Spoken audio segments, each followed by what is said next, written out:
Guyane, actualité.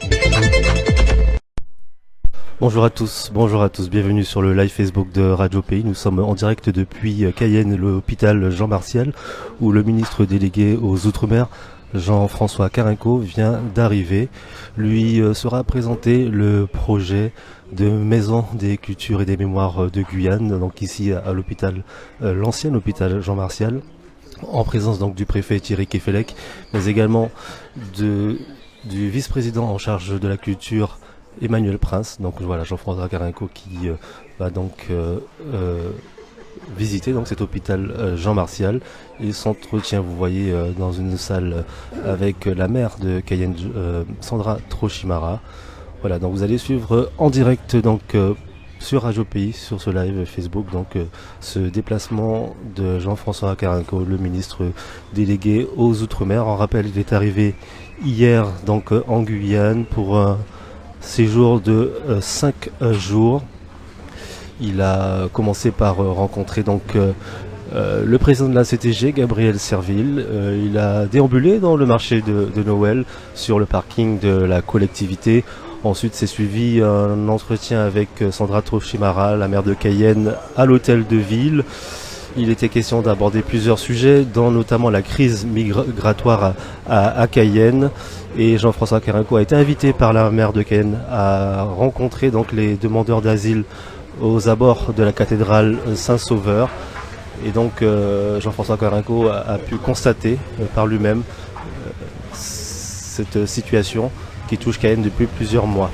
Voilà, donc vous suivez donc en direct donc pour cette journée de ce samedi le premier rendez-vous, la première séquence donc du ministre délégué aux Outre-mer ici en Guyane à l'hôpital Jean Martial. Je rappelle que donc lui sera présenté le projet de maison de culture de culture et des mémoires de Guyane.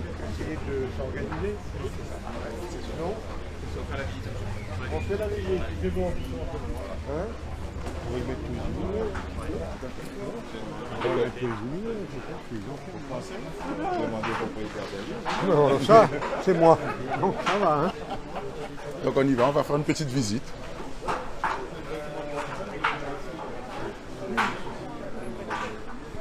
Ce sera donc Madame Jean-Louis et Monsieur Sach qui vont vous faire la petite visite. CTG, vous Oui, directeur musée patrimoine à la D'accord. CTG. C'est eux qui vont vous faire la petite visite. Et ça, ce bâtiment, il appartient à qui? À l'État ou à À la vous? collectivité territoriale de Guyane. Bon. Donc, mon collaborateur chargé de la culture et qui se bat beaucoup, donc ça sera lui au cabinet, votre interlocuteur. Très bien, monsieur le ministre. Bonjour. Que j'ai rencontré sur Paris. Oui, on se connaît bien désormais. Mais c'est bien. Voilà. Voilà, donc le ministre Carenco qui fait connaissance avec le personnel de l'hôpital Jean Martial.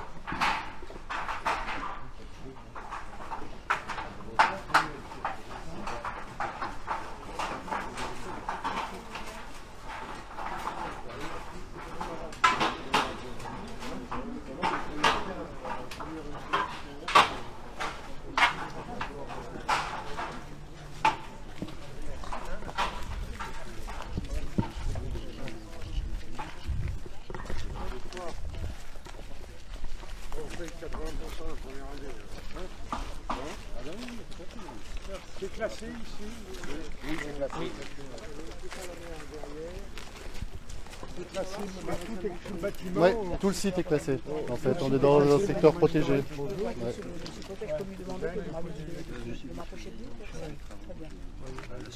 Ah, c'est bon, ben là, ça vous occupe pas beaucoup. Non, ça nous a occupé un moment et puis on s'est arrêté, on est reparti.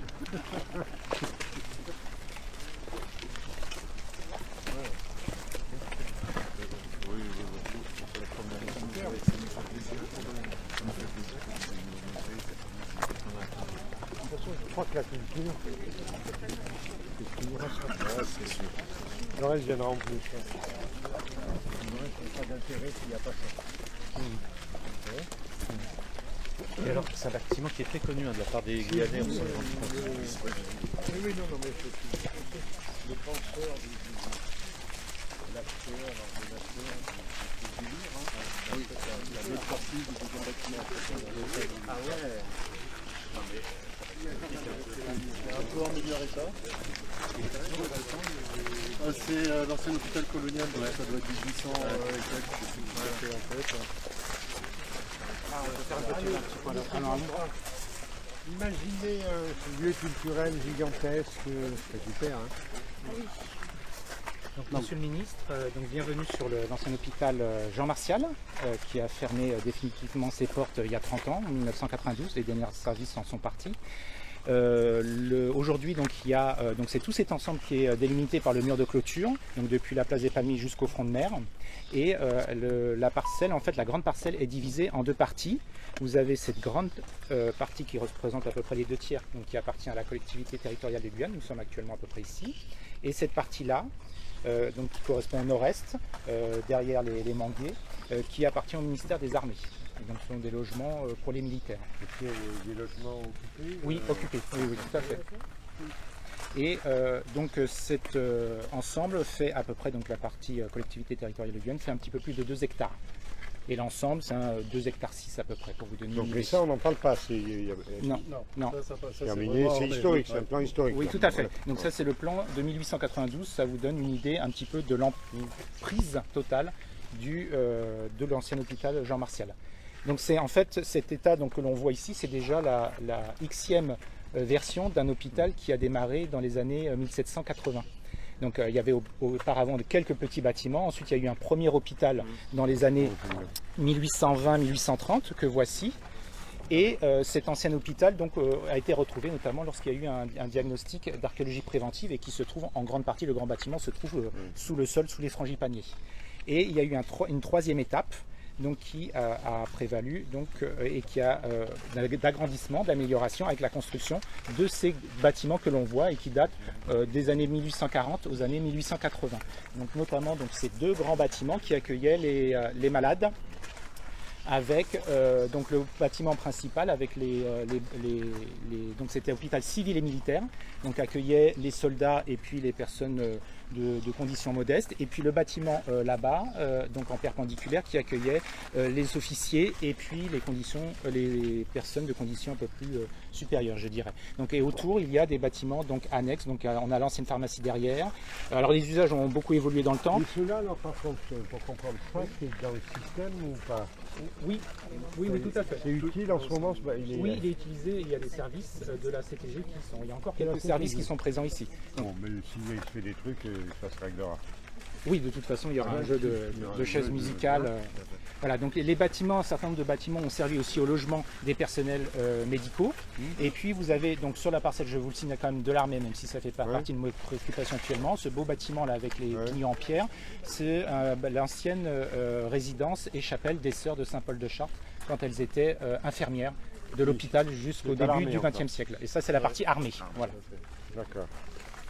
Donc voilà, donc on a un bel ensemble avec des cours aussi intérieurs. Et ces cours intérieurs, pour vous donner une idée, donc voilà, on est au début, on se trouve presque au point de vue de la photo. Année, donc on est dans les années 1920. 1910-1920. Donc ce bâtiment c'est celui-ci, et puis celui-là et là-bas. Donc vous revoyez avec toutes les persiennes qui sont remontées là, qui ont été enlevées, et puis vous avez un aménagement paysager avec des arbres qui ne correspondent pas à ce qu'on a aujourd'hui. Donc voilà, mais c'était l'espace voilà, pour la promenade, pour les patients, pour les personnels. Donc c'est sur cette documentation-là aussi que l'on se base pour le projet de restauration pour pouvoir envisager la suite. En entrée de visite, le dire devant la presse éventuellement. D'abord c'est un bâtiment d'histoire. C'est l'histoire de ce territoire, l'histoire de ce pays, et il ne faut pas le détruire. On voit la dernière photo est quand même étonnante. Donc c'est l'histoire de l'armée française ici, l'histoire des soins, de la santé, l'histoire de cette ville. Voilà, donc. À conserver, parce qu'on ne fait pas d'avenir sans regarder l'histoire. Ensuite, c'est une formidable opportunité pour le développement de Cayenne. Il n'y a pas beaucoup de villes françaises qui ont des espaces comme ça disponibles pour faire briller Cayenne et briller la Guyane. Le troisième enjeu, c'est évidemment la culture. Ce prince fait des trucs impensables. Si je peux lui rendre un petit hommage sur la fête du livre, là, hein, les rencontres littéraires de ce soir, c'est bien. Et donc, c'est la culture. Tout le monde sait, c'est pas parce que je suis avec lui, mais ça fait des années que je dis ça, si vous n'avez pas de culture, le reste sert à rien. Bon. Hein, le reste sert à peu près à rien. Donc, il y a cette opportunité, mêlons tout ça. Globalement, c'est quand même le signe que c'est un sujet. Le premier adjoint, il est où? C'est parti. Le premier adjoint, il expliquait qu'il en avait entendu parler avant le début de ce siècle. Hein? Avant le début de ce siècle. Depuis 2011, on essaye d'avoir une convention, tout ça patouille complet. Bon, moi je suis venu en confiance avec mon conseiller chargé de ça, à rencontrer M. Prince avec l'accord, j'allais dire, volontariste de la mairie, hein, pour y arriver.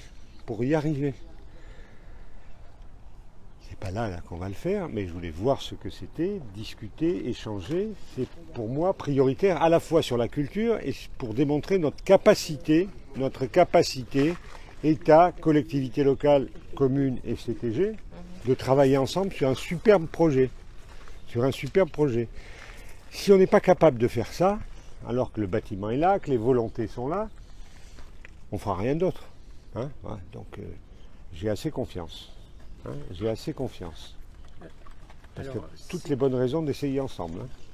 Si vous permettez juste une information complémentaire, donc le bâtiment, les deux principaux bâtiments donc, sont classés monuments historiques et donc les travaux de restauration des couvertures, des charpentes ont été réalisés en 2012-2014, si je ne me trompe pas. Voilà. Et le pavillon d'entrée où vous avez été accueilli a été aussi restauré. Donc ce sont les deux premières étapes qui ont été réalisées entre 2012 et 2015. Dans le cadre de préservation et mise hors d'eau des bâtiments. Le ministère chez vous est parfaitement informé. Oui. Monsieur le ministre, un complément. En fait, là, vous êtes sur un projet qu'on appelle la Maison des Cultures et des Mémoires de Guyane. Ces deux projets. Le premier a consisté à construire le centre des archives à Remire-Montjoly. 7 000, 8 000 mètres carrés de surface utilisée pour les archives. Le deuxième projet, c'est la réfection de Jean Martial. Là-dessus, donc, comme a dit mon collègue, il y a une première phase de la remise. Tout ce qui est toiture. Tout ce qui est toiture, c'était pour le mettre hors d'eau. C'est fait. Et là, maintenant, au moment où on vous parle, on travaille sur la réfection de tout ce qui est les intérieurs du bâtiment. Et alors, vous travaillez sur la réfection sans savoir le projet global ou on a le projet global ancien? Pas encore, on attend la mise en place d'un comité de pilotage. Oui, mais donc, on travaille sur la réfection. Une réflexion, je dirais simplement du clos couvert. Voilà, clos couvert. On ne touche pas aux aménagements intérieurs. C'est la première fois que je dis à quelqu'un de ne pas aller trop vite. Comme quoi. Hein, comme quoi, tout arrive. On va voir comment on s'y met, mais le premier sujet, c'est le comité de pilotage. Le comité de pilotage va... Réactivation de la convention. Hein, comité de pilotage, réactivation de la convention. Planning des travaux, est-ce que c'est en 4 ans, est-ce que c'est en 5 ans? Ça, c'est pas bien important, 4-5 ans. De toute façon, ça mettra 10 ans. Donc. Il y a plusieurs phasages. Ouais. Ne nous battons pas sur le phasage. On s'en fout complet. L'important, c'est de commencer à Exactement, on est bien d'accord, monsieur le ministre. Bon, ben on va voir assis là comment on s'en. Oui, j'avais une question. Beaucoup de nos bâtiments patrimoniaux sont éligibles à un certain nombre de dispositifs. Est-ce que ce bâtiment important, structurant pour la ville de Cayenne peut être éligible au dispositif du loto du patrimoine? Écoutez, j'ai même réussi à mettre au loto du patrimoine. Oui, c'est une bonne question. La maison d'André Schwarzbach à Goyave et j'ai gagné. Oui, c'est un vrai sujet. Je pense qu'il y aurait à mener cette réflexion par rapport à cet équipement. Il y a effectivement le musée donc, où la maison du gardien effectivement était éligible à bénéficier du loto du patrimoine. Après, c'est 1 ou 2 bâtiments par an, pas plus. Voilà, ce qui permet effectivement d'avoir, on va dire même pour eux, un phasage en termes de conception. Quand je vois Rima, la ministre de la Culture, elle me dit avec la Fondation du patrimoine, on ne dépense pas l'argent qu'on a. Bon, donc, moi, je veux vraiment une note là-dessus. Hein. Merci de l'idée. Hein. Elle est Parce que là, appréciée, en tout cas. tu peux gagner beaucoup. Oui. Tiens, ça peut le faire. Ouais, en complément. Oui, tout Hein. à fait. Ça va faire le sou qui Et manque ça pour faire le inscrit franc. Hein. pleinement dans la durée On dit aussi tout ça, ouais. les projets de Ils en restructuration. avons Le bénéficié. 5 qui manque pour Nous faire avons l'euro. bénéficié du loto du patrimoine. Vous en avez déjà bénéficié? Où? Au musée Franconie. L'année dernière. Donc vous savez comment ça marche. Oui, très bien. De Saint-Laurent, non? Le presbytère Saint-Laurent aussi, Maroni. c'était l'année dernière. Oui. Là, on a le FIP qui va. Alors bon, ça va être sur Saül. Alors c'est pas un scoop parce que nous on l'a déjà programmé, mais ça n'a pas été annoncé. Ah, c'est moi qui vais Voilà, l'annoncer. mais voilà, c'est ça. On a 80% de la restauration de l'église de Saül que vous allez visiter, Oui, oui. voilà, On verra. qui va être pris par le FIP. Ben voilà une bonne idée. Hein. Voilà, Fontberne aussi. Ouais, ils ont mêlé tout ça. C'est ça, exactement. Et donc j'irai à Goyave signer ce truc. Mais ça c'est pour mon ami Simone. Mais si on signe ça, c'est bien. Quel est le montant global des travaux qu'on imagine ici? Il faut Ici, tout faire. ben, là, on est je à- crois qu'ils vont vous le présenter. Voilà. Voilà, donc vous avez pu suivre ces échanges avec le ministre délégué aux Outre-mer, l'élu de Cayenne, la maire de Cayenne, Sandra Trochimara, qui a affiché sa volonté à ce que ce bâtiment de l'ancien hôpital Jean Martial soit inscrit au loto du patrimoine. Le ministre délégué a rappelé également sa volonté de soutenir ce projet culturel de création de maisons des cultures et des mémoires de la Guyane. Voilà donc, et puis bien sûr a été présentée donc l'histoire de ce bâtiment par le directeur de l'établissement. Et donc sera présenté dans quelques instants le projet justement mené par la CTG de création de maisons des cultures et des mémoires de Guyane, ici à l'hôpital Jean Martial. Alors on suit ensemble donc cette présentation.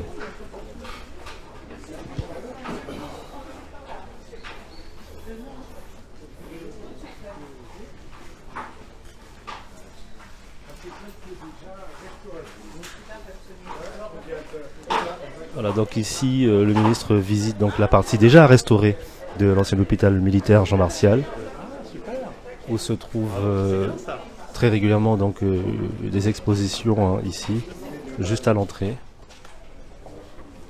Oui, donc je disais, il s'agit d'une exposition de préfiguration de la Maison du Carnaval, ouverte au public depuis maintenant plus de 2 ans, donc ouverte en permanence, et qui permet en fin de compte au public de pouvoir imaginer ce que sera à terme, ce que seront les expositions qui seront présentées à Jean Martial, dans les autres bâtiments. Donc c'est une exposition qui est aussi très très importante, puisque le carnaval, comme vous le savez, est dans la période calendaire en Guyane, c'est un moment fort très très très très important. Voilà, donc le public en fin de compte découvre le carnaval et tous les faces à travers cette exposition. Donc nous avons souhaité, pour la famille du carnaval, Voilà, donc cette exposition permanente du carnaval guyanais que découvre le ministre délégué aux Outre-mer. de rue, ici ce sont les groupes qui défilent dans les rues tous les dimanches, depuis le premier dimanche de l'Épiphanie jusqu'au jour gras, le jour gras étant des temps forts très très importants. En même temps, vous pouvez découvrir les collections qui ont été mises en place par le musée des cultures guyanaises dans la direction autour justement des costumes traditionnels du carnaval. Donc ici, nous symbolisons par tous ces costumes le carnaval de rue, à travers à la fois donc, des costumes traditionnels, la balayeuse, la chauve-souris, etc. Mais aussi, nous faisons un focus sur les groupes qui utilisent des instruments de musique pendant cette carnavalesque du dimanche. Ensuite, ici, ce sont les temps forts du carnaval. Les jours gras, lundi gras avec les mariages burlesques, mardi gras avec les diables rouges et mercredi décembre avec les diablesses. Et puis mercredi décembre ensuite avec bien entendu de bois, comme on dit chez nous. Hein, donc l'effigie de Vavannes qui est brûlée en place publique. Autre temps fort, le jour, non, le mercredi décembre. Brûle Vavannes et on entre en carême. Voilà. Donc c'est un bois. Communiste. Voilà, exactement. Et puis, bien sûr, on évoque les grandes parades, hein, Cayenne, Kourou, Saint-Laurent, hein, donc sur l'ensemble du territoire. Et bien entendu, le roi et la reine du carnaval, et le roi du carnaval a été... C'est un pharaon. Non, pharaon, oui. Harry Potter, on ne sait pas. Vous avez vu, il y a une masque qui me ressemble beaucoup là-bas.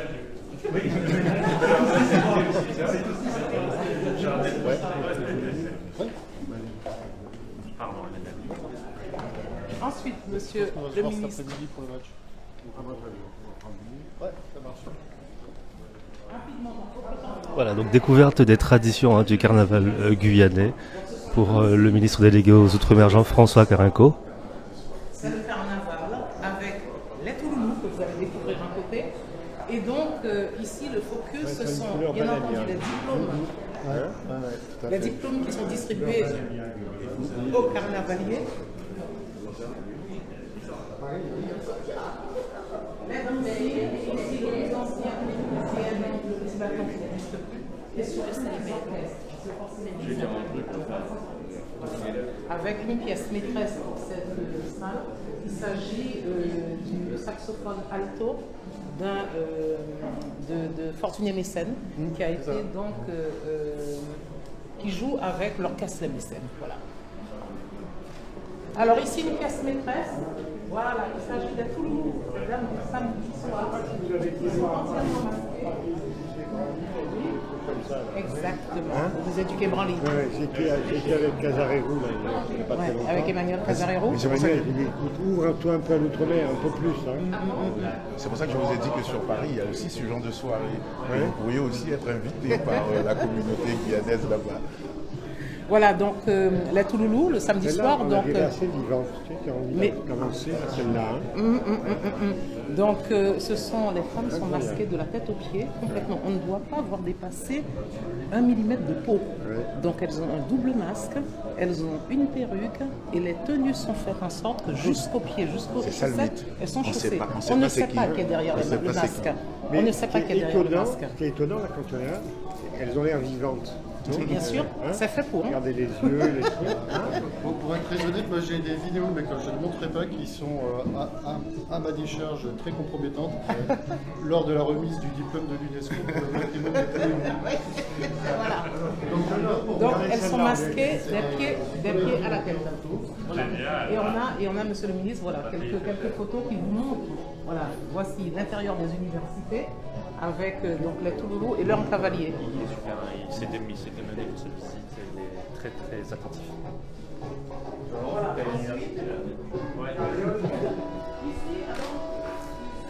Voilà, donc découverte du personnage mythique du carnaval guyanais, le Touloulou. Qu'on le rappelle, un candidat au patrimoine mondial de l'UNESCO.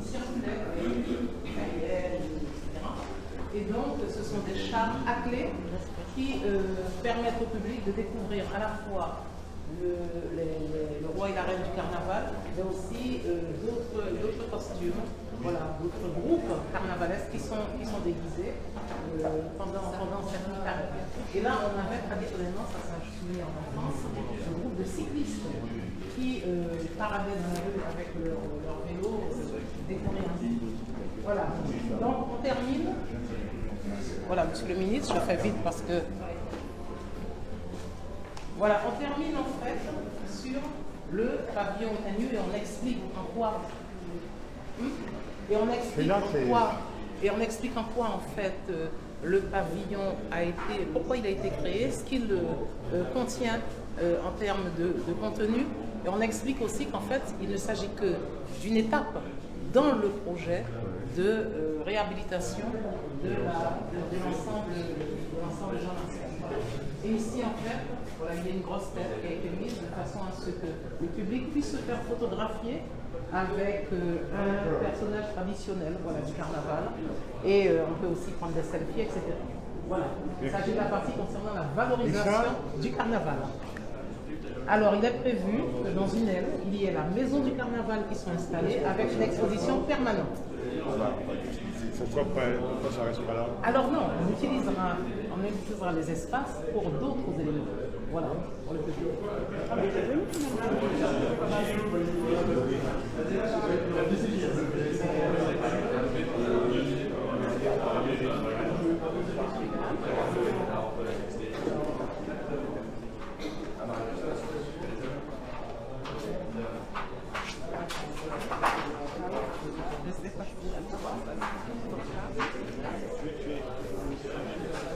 Voilà, donc le ministre des Outre-mer, délégué aux Outre-mer, Jean-François Carinco, a pu visiter cette exposition permanente ici dans le pavillon Joseph Otagnou, le seul pavillon rénové ici à l'hôpital Jean Martial. On note l'arrivée de Gabriel Serville, le président de la CTG à l'instant. Et donc sera présenté le projet des mémoires, de la Maison des Mémoires, de la Maison des Cultures et des Mémoires de la Guyane.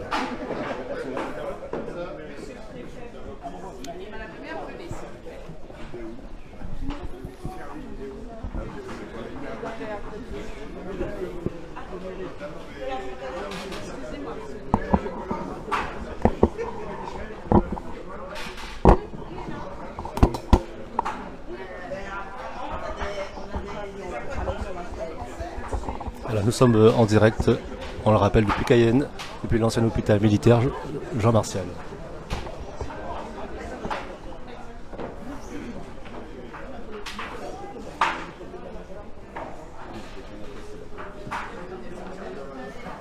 C'est bon, je peux y aller? Merci, monsieur le ministre. Alors, moi, je suis en charge, je commence par un historique du projet lui-même. Plus de 30 ans de projet muséo non abouti, compte tenu d'arbitrages successifs. Alors, je commencerai par 1988, monsieur le ministre. Le Musée des Arts et Traditions Populaires de Guyane, un projet qui est proposé à Sinamari, et le recrutement d'une chargée d'opération. Alors, qui peut que moi peut en parler, puisque ce chargé d'opération, c'est moi, monsieur le ministre, et mesdames et messieurs, recruté en 1988, il y a donc 34 ans. Voilà. Pardon? 34 ans, monsieur le ministre, 34 ans, en 1988. En 1989, la création d'une structure de préfiguration sous forme associative, le Bureau du patrimoine ethnologique, que je dirige, avec donc parallèlement des travaux qui sont commencés à Rémire-Montjoly sur le site de Moulin à Vent, donc 1989, il y a 33 ans. Les travaux sont arrêtés en phase APS-APD. Les terrassements sont réalisés. Ils sont arrêtés en 1992. Un rapport de la Chambre régionale des comptes demande que les projets qui ne sont pas jugés, importants soient arrêtés, et donc ce projet de construction est à l'arrêt. De 1993 à 1996, Musée de l'Homme guyanais. Il y a donc une étude de faisabilité pour installer donc, le musée dans des bâtiments qui sont restaurés à l'ancienne douane. Ce sont des bâtiments qui sont occupés aujourd'hui par les services de la DCJS. Nous sommes donc de 1993 à 1996, donc cette étude de faisabilité qui est menée, et parallèlement la création du Musée des cultures guyanaises en établissement public administratif en 1995. Nous en restons à l'étude de faisabilité. De 2000 à 2003, une autre étude de faisabilité pour réaliser le musée régional à Cayenne sur le site de l'ancien hôpital Jean Martial. Nous en restons à l'étude de faisabilité. De 2008 à 2009, à Rémire-Montjoly, nouvelle étude de faisabilité pour une implantation sur le site de Vidal à l'écoquartier, avec donc la mise en place d'un PSC et une étude d'implantation. 2008-2009. Ensuite, en 2010, en avril 2010, Michel Collardel réalise un rapport, envoie un rapport au ministre de la Culture et de la Communication, qui est à l'époque donc Frédéric Mitterrand. Il s'agit d'un rapport intitulé « De mémoire et d'espoir pour une action rénovée de l'État en faveur du développement culturel des Outre-mer français, Guadeloupe, Guyane, Martinique ». Michel Collardel était à l'époque le conservateur général du patrimoine et ex-directeur de la DAC Guyane. Nous sommes en 2010. De 2010 à 2015, la Maison des Cultures et des Mémoires de la Guyane, ce projet donc, voit le jour. Et donc sur le site Jean Martial et à Remire-Montjoly, donc un projet bicéphale, il est donc proposé que le projet lui-même puisse voir le jour avec une convention cadre qui est signée entre l'État, le département et la région, une convention cadre de 60 millions d'euros d'investissement et une convention pluriannuelle signée entre, bien entendu, l'État et les collectivités. En 2012, un PSC et l'étude de programmation de ce projet bicéphale, donc le site de Jean Martial à Cayenne, site classé monument historique, avec des espaces donc, de monstration et de découverte des patrimoines et des identités culturelles, et sur le site de Moulin-à-Vent à Rémire, des espaces de connaissance, de conservation et d'études. Ce second site a ouvert, bien entendu, et accueille à la fois donc, les archives territoriales, mais aussi les espaces de conservation et d'études des collections, donc les réserves, du musée des cultures guyanaises et du musée Alexandre Franconie. Alors, je vous ai fait cet historique tout simplement pour vous montrer en fait qu'il y a 34 ans, voilà, le projet a commencé et n'a toujours pas vu le jour, hormis bien entendu la partie qui est située à Rémire. Voilà. Donc, parallèlement à cela, bien entendu, une équipe a été constituée, des collections ont été aussi mises en place. J'ai eu la chance de conduire des collectes intensives sur le terrain dès 1989 pour qu'il y ait donc des collections qui soient représentatives des différents groupes culturels de Guyane, avec un projet scientifique et culturel commun aux services patrimoniaux, des fonds patrimoniaux, artistiques et documentaires qui sont constitués. Aujourd'hui, plus de 13 000 pièces de collection pour le musée des cultures guyanaises, plus de 10 000 pièces de collection pour le musée Alexandre Franconie, et malheureusement un espace de monstration que nous n'avons toujours pas. Donc comme je dis, nous avons mis la charrue avant les bœufs, c'est-à-dire que nous avons des collections, mais nous n'avons pas de lieu pour pouvoir les présenter. Oui, nous avons ce lieu, mais qui n'est pas encore réhabilité. Voilà. Et donc, une gouvernance de haut niveau, avec un comité de pilotage qui est mis en place, composé donc, des exécutifs, départements et régions, et donc le préfet de la Guyane, assisté d'un comité technique. Voilà. Je passerai la parole à Christine pour vous présenter donc, la Maison des Cultures et des Mémoires de Guyane de 2012 à 2015, et les premiers travaux qui ont été entrepris et les études qui ont été réalisées sur le site de Jean Martial. Alors rapidement, puisqu'on en a déjà parlé lors de la visite, donc entre 2012 et 2015, les deux projets, Remire-Montjoly et Jean Martial, se développent au niveau des études et des premiers travaux. Sur la Maison des Cultures et Mémoires de Guyane, Jean Martial, donc on en a parlé, les travaux de restauration des couvertures et le pavillon où nous nous trouvons, et le démarrage du site du Moulin à Vent. Sur Jean Martial, il y avait même eu le recrutement d'une équipe projet de 4 personnes pour travailler sur l'ensemble de la programmation. Entre 2016 et 2021, à la création de la CTG, le projet Jean Martial est mis en suspens et on privilégie la construction du bâtiment neuf, donc du centre des collections de Remire-Montjoly. Avec un investissement donc, de 23 millions d'euros et donc le déménagement des collections, la mise en service en septembre 2020. Sur Jean Martial, il y a eu le recrutement d'une maîtrise d'œuvre, donc le cabinet lauréat d'architecte c'est Noro Kuzunoki, qui donc a travaillé jusqu'à la phase APS donc en 2015-2016 lors de la suspension donc, de l'opération. Donc ils ont proposé une mise en scène du site avec la restauration des bâtiments monuments historiques et la construction de bâtiments neufs. Donc pour implanter les expositions permanentes, temporaires, une cinémathèque, un restaurant, des boutiques, et puis bien sûr la valorisation de tous les espaces extérieurs sous forme de parcs urbains. Ce projet donc a été mis en suspens, mais nous avons donc sur 2021-2022 revisité le projet pour essayer de réduire les coûts.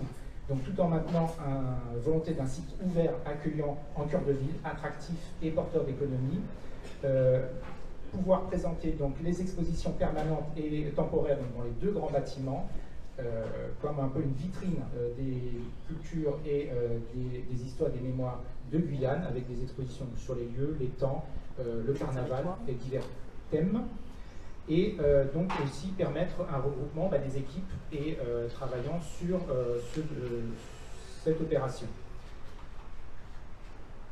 Concernant après la partie du financement, je cède la parole et puis les orientations, je cède la parole à M. Prince, le vice-président.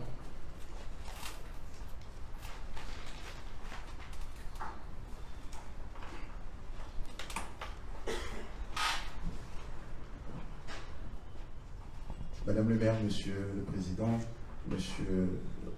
Mesdames, Messieurs, en vos titres et grades et qualités, Monsieur le ministre, comme vous l'auriez compris, notre projet se veut surtout évolutif avec un aménagement phasé que décidera en son sein un nouveau comité de pilotage réinvesti dès janvier 2023 pour en fixer les contours afin de définir ou redéfinir politiquement et progressivement les destinations de certains espaces. Unanimement, notre priorité étant la reprise du chantier, comme initialement prévu, et ce, pour de nombreuses raisons, à savoir que depuis 2010, quelques travaux de réhabilitation y ont été déjà consacrés, de même sous les précédentes mandatures. Actuellement, les toitures demeurent affaiblies par voie de circonstances et d'intempéries sur des bâtiments historiques devenus très fragiles. Au gré des actualités, il est très important de souligner que notre territoire n'est pas épargné, et nous avons évoqué cela tout à l'heure, Monsieur le ministre, n'est pas épargné par toutes ces formes de squatterisation et que ce lieu s'y prête aux différentes tentatives. Cependant, nous y mettons les moyens sécuritaires, mais jusqu'à quand? Lorsque le président Gabriel Serville m'a demandé de rouvrir ce dossier auprès de nos services compétents, bien évidemment, l'une des principales questions fut les capacités financières des partenaires de départ à assumer cet accord tacite de 2010 avec le ministre de la Culture de l'époque, Frédéric Mitterrand. Il s'en est passé d'autres événements, notamment la fusion de nos deux institutions, département et région, pour faire qu'une en 2015. Sans doute les causes de nombreux arbitrages, voire modifications budgétaires, liées aux différents contextes économiques d'hier et d'aujourd'hui sur la poursuite du projet. Nombreuses discussions avec le directeur culture, jeunesse et sport, Cyril Goyer, ici même présent, ainsi que les cabinets ministériels de la culture et le vôtre, afin de sensibiliser sur l'utilité de réanimer ce projet vieux de plus de 10 ans et qui avait été conçu dans l'idée d'un de ses prédécesseurs, Michel Collardel, afin de redimensionner et faire rayonner la place de la Guyane dans ce carrefour exceptionnel de la diversité culturelle en Amérique du Sud et dans la Caraïbe. Il n'est que pour rajouter ce proverbe cher aux yeux du président Gabriel Serville, un territoire qu'il faille porter au rang des carrefours mondiaux d'excellence. À court, moyen et long terme, nous devons nous atteler dans un premier temps à la reprise des travaux pour ce projet revisité à hauteur de 23 millions, permettant la restauration des principaux bâtiments classés A et B pour y accueillir les expositions permanentes et temporaires de nos collections qui n'ont de cesse été confisquées au grand public depuis plus de 30 ans, ainsi que les animations et diffusions artistiques. Sont mobilisables tout de suite, Monsieur le ministre, les 5 millions de la CTG, les 5 millions sur la prochaine programmation des fonds européens, les 5 millions du ministère de la Culture par l'intermédiaire de la DGCOPOP, soit un total de 15 millions, resterait à solutionner les 8 millions manquants pour atteindre les 23 millions. Après le consentement du président Serville, j'avais décidé d'aller à la recherche de ces financements complémentaires auprès des ministères de la Culture et des Outre-mer. Nombreuses discussions ont eu lieu avant et après les élections présidentielles et législatives de 2022. Les dernières furent avant votre venue en Guyane avec votre cabinet en la personne de M. Jean-Laurent Castel, que je salue, ainsi que la directrice adjointe du cabinet de la ministre de la Culture. Bien évidemment, je n'avais pas manqué lors de nos échanges particuliers de vous témoigner, Monsieur le ministre, délégué aux Outre-mer, sur cette nécessité d'accompagner la culture en Guyane au regard de nos potentiels et richesses humaines. Ce site de l'ancien hôpital Jean Martial, dans la capitale régionale, situé en plein cœur historique de Cayenne, à moyen et long terme, je partage les idées de mes collègues de l'aménagement, du tourisme, de l'artisanat, des affaires européennes, et bien d'autres d'ailleurs, tels que Madame le maire de la ville de Cayenne, qui disent que nous pouvons faire de ce lieu un véritable espace de vie. Son emplacement lui confère une visibilité et des atouts exceptionnels, avec vue sur le fond de mer, ainsi que cette possibilité de créer de la richesse économique, avec toutes ces activités et la création de diverses boutiques artisanales, gastronomiques, traditionnelles, qui pourront donner à ce lieu une nouvelle dimension et une existence permanente où commerce et culture pourront se conjuguer à l'image de la cour Saint-Émilion de Bercy Village du 12e arrondissement de Paris. Pour cela et pour conclure, obtenir de votre part les soutiens financiers exceptionnels et complémentaires de 8 millions d'euros du ministère des Outre-mer, la remise en action du COPIL, co-présidé par Monsieur le Président de la CTG et Monsieur le Préfet ici même présent, avec les autres partenaires. Reprendre dès 2023 les travaux avec notamment les études et autres aspects techniques pour débuter. Voici ce que j'avais à vous dire, Monsieur le Ministre, car les acteurs de la culture en Guyane sont dans l'attente et Cayenne aussi, dans le cadre de son programme de redynamisation, attend aussi beaucoup sur ce projet de Jean Martial. Merci.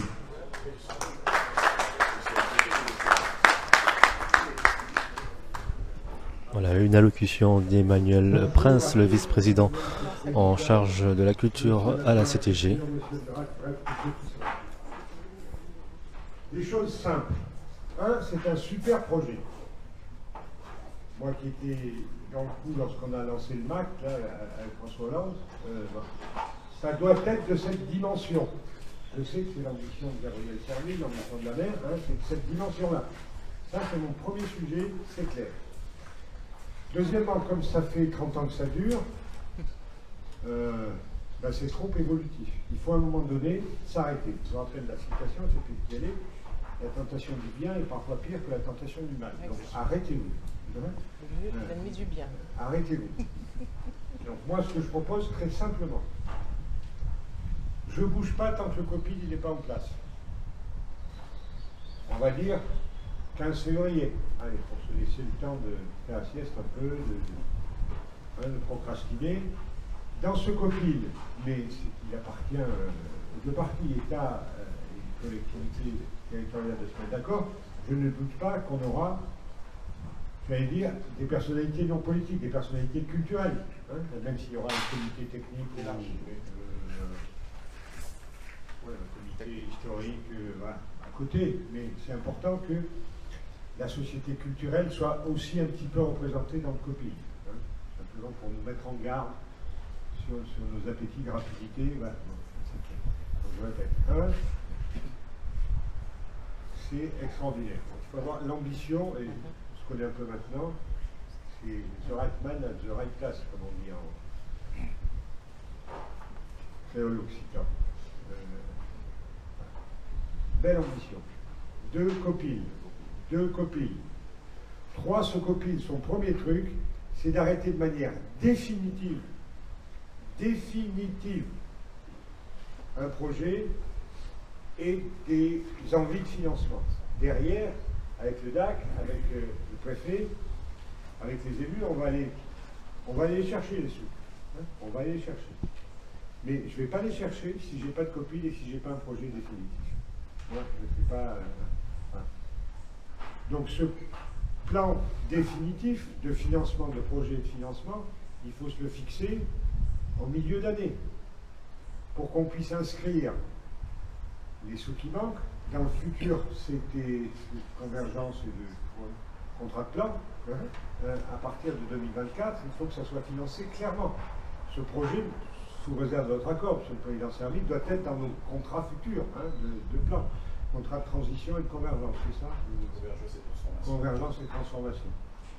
Il a sa place, j'allais dire, en numéro 1. En numéro 1. Après, ce n'est pas des sommes gigantesques.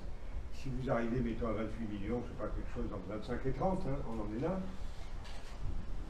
La collectivité territoriale plus l'Europe en a déjà 10, si j'ai bien compris. Donc il en manque 18. Et il peut rajouter dans le cadre du contrat de plan. Donc c'est pas compliqué si on veut bien le faire dans le bon ordre. Dans le bon ordre.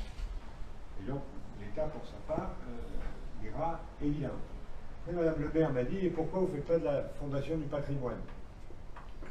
Donc j'en profite pour rendre hommage aux services culturels de l'État qui, sur ce territoire, ont quand même en restauration fait un certain nombre de sujets.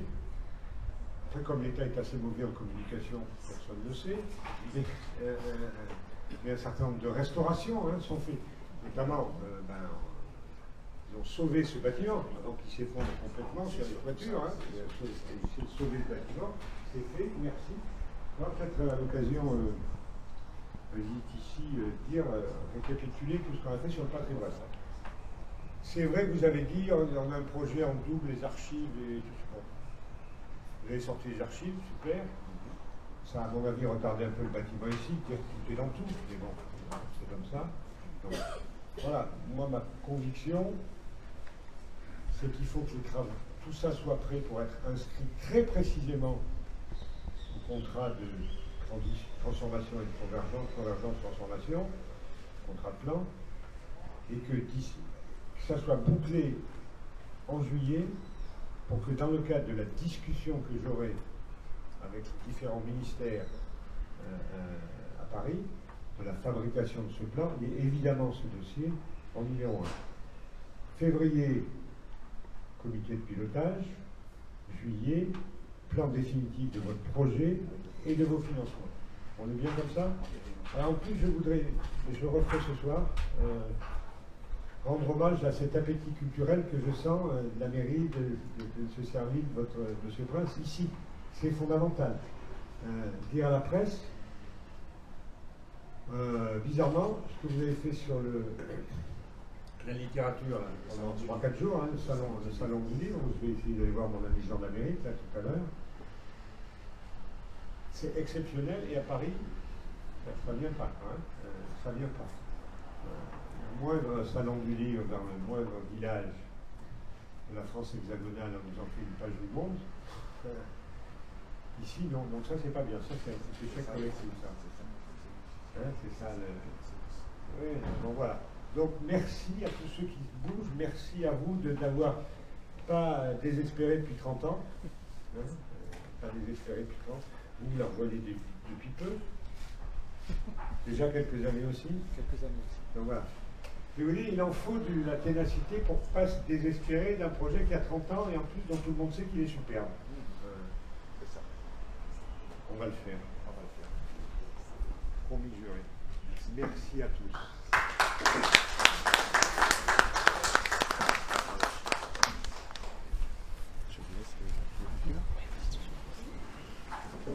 Voilà, vous avez pu suivre donc en direct les différentes allocutions, notamment des responsables de ce haut lieu, en tout cas de ce lieu qui, dans quelques années, devrait devenir donc la maison des cultures et des mémoires de la Guyane. Vous l'avez entendu, donc le vice-président de la CTG, Emmanuel Prince, en charge de la culture, a rappelé la nécessité de faire évoluer ce projet rapidement, un vieux projet de plus de 30 ans qui a été présenté donc ici au ministre délégué des Outre-mer. Alors normalement donc une interview est prévue. Voilà. Faut être réactif avec moi.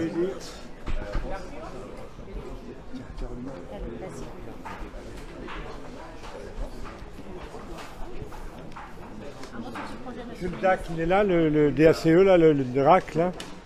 Monsieur le directeur.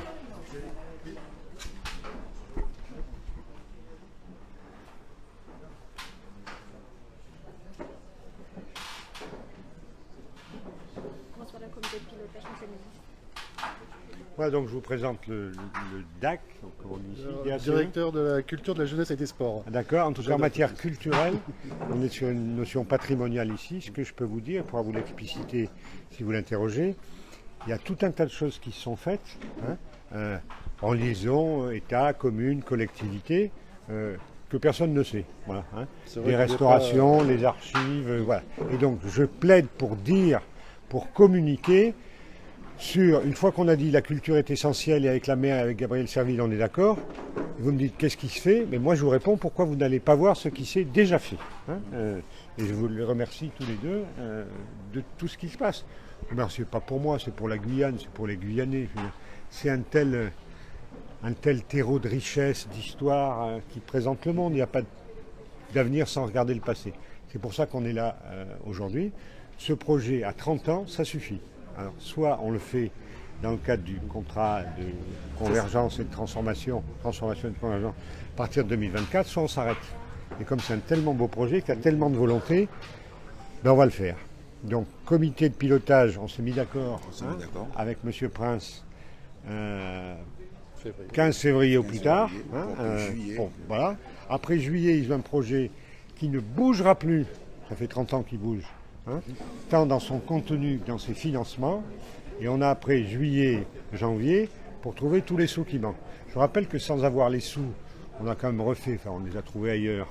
Sur la partie monument historique. Sur la partie monument historique, les consolidations nécessaires avant que ça s'effondre, les fondations, toitures et le petit truc qu'on a ici, que la collectivité a déjà engagé 5 millions d'euros sur son budget, 5 millions d'euros sur le FEDER. Donc voilà, c'est pas... Et nous, on a réservé 5 millions 250 aussi, côté État, qui sont réservés en attente. Donc il n'en manque pas grand-chose. Et on va réussir parce que ça sera l'exemple, la démonstration que la culture, c'est ce qui nous rassemble. Et quand on veut, on sait le faire ensemble. Voilà, Monsieur le Prince, vous dire un mot ? Ben oui, tout à fait. Je veux surtout dire que monsieur le ministre a tenu parole, en tout cas, à la dernière visite que nous avons eue sur Paris. Il était question à sa prochaine venue qu'il vienne voir de lui-même ce site emblématique, le site Jean Martial, afin de pouvoir redynamiser et relancer la réflexion. C'est vrai que le président Gabriel Serville, depuis notre arrivée, m'avait demandé de rouvrir en tout cas ce dossier et de voir réellement quelles étaient les pistes pour pouvoir apporter des réponses, notamment à nos acteurs de la culture, ce que nous avons fait avec Cyril Goyer, donc le directeur culture, jeunesse et sport. Donc ça fait déjà 1 an que nous sommes sur, en tout cas, les bases mêmes, le socle même de cette réflexion. Donc comme a dit Monsieur le ministre, aujourd'hui nous sommes arrivés à cet accord, la remise sur pied de ce fameux comité de pilotage, afin de pouvoir permettre les véritables destinations de ce lieu. C'est pas moi d'intervenir sur le contenu, mais j'aimerais bien que quelque part dans ce bâtiment, on évoque Félix Eboué et Gaston Monerville avec son discours du Palais de Tokyo en 1933, je crois. Ouais, jouer le jeu. Non, c'est pas celui-là, c'est celui... Félix Eboué. Félix Eboué, c'est celui, il dit, nous les Noirs qui savons ce que c'est, la domination, on se met derrière les Juifs qui sont ulcérés et qui sont tués en Allemagne nazie. Donc c'est un truc très très fort ce discours de Palais de Tokyo. Un mot ? Tout simplement dire qu'effectivement on se tient à la disposition des services de la CTG pour faire avancer ce projet qui, je pense, va amener beaucoup de richesses à la Guyane et aux Guyanais. Qu'est-ce qu'il y a dans ce projet ? Parce que pour l'instant, vous parlez de projet, on connaît l'ancienne mouture, galerie commerciale, cinéma. Juillet 2023. Juillet 2023. Vous savez déjà qu'il y a 23 millions, donc j'imagine Non, mais que... ça, c'est pas le contenu c'est pas une banque. On met hein. d'abord les sous et après on parle du projet. Non. Il y a déjà une base. C'est sûr qu'on va s'appuyer sur une base. On fait va du temps s'appuyer, masqué en fait. Il y a déjà la base, donc nous allons retravailler, redéfinir, réfléchir à nouveau, parce que vous imaginez que depuis 2010 à aujourd'hui, il y a eu aussi certaines évolutions. Donc il va falloir prendre en considération beaucoup de ces changements. Mais pas plus de 23 millions. Pas plus de 23 millions en tout cas pour l'instant. Et c'est pour cela qu'on a parlé aussi d'un projet évolutif à court, moyen et long terme. Mairie mettait 2 millions dans le projet. Là, Vous verrez, on aura le temps. On a dit que le plan de financement, c'était juillet 2023. Voilà. Donc ne nous faites pas dire des bêtises aujourd'hui. Juillet 2023. Sur le comité de pilotage qui est plutôt... Voilà, c'est le comité de pilotage qui est le plus important. Juillet 2023, ok. Mais ça restera... Voilà, vous l'avez donc entendu, l'annonce principale que l'on peut retenir ici à l'hôpital Jean Martial, eh bien, c'est la création d'un comité de pilotage qui permettra de réouvrir ce dossier, notamment de création de projets, de création de maisons des cultures et des mémoires de la Guyane. Et donc un calendrier a été fixé au 15 février et donc un projet de financement devrait voir le jour une fois que donc ce projet sera totalement ficelé. Voilà, donc vous l'avez entendu, un projet ancien de plus de 30 ans donc, qui est réouvert ici pour donc une rénovation de ce haut lieu de la capitale, de la ville capitale Cayenne. Alors les prochains rendez-vous de la journée pour le ministre délégué aux Outre-mer, eh bien c'est notamment la visite du chantier de la ZAC, la ZAC qui se trouve donc route de la Madeleine, une ZAC similaire donc à celle qu'on peut connaître déjà à Hibiscus, avec donc des logements prochainement, des commerces, des restaurants. Et puis sera suivi donc d'une rencontre avec les responsables de la grande distribution à l'Hyper-U de Cayenne. Seront présentés les produits du bouclier qualité-prix. Donc c'est un volet économique après ce volet culturel, un volet économique. Le ministre délégué aux Outre-mer, Jean-François Carinco, devrait rencontrer également le monde économique, les socio-professionnels. Ensuite, donc, l'inauguration de la plateforme alimentaire de la Croix-Rouge. Puis enfin, Jean-François Carinco finira donc la journée au Salon du Livre qui se trouve actuellement aux Zéphyrs et qui d'ailleurs se termine aujourd'hui. Il rencontrera le célèbre auteur Jean d'Amérique. Voilà, donc vous voyez que on peut constater qu'une part importante est consacrée à la culture. Voilà donc ce qu'on pouvait dire concernant la visite du ministre des Outre-mer ici à l'ancien hôpital Jean Martial. Merci de nous avoir suivis sur le live Facebook. Très belle journée.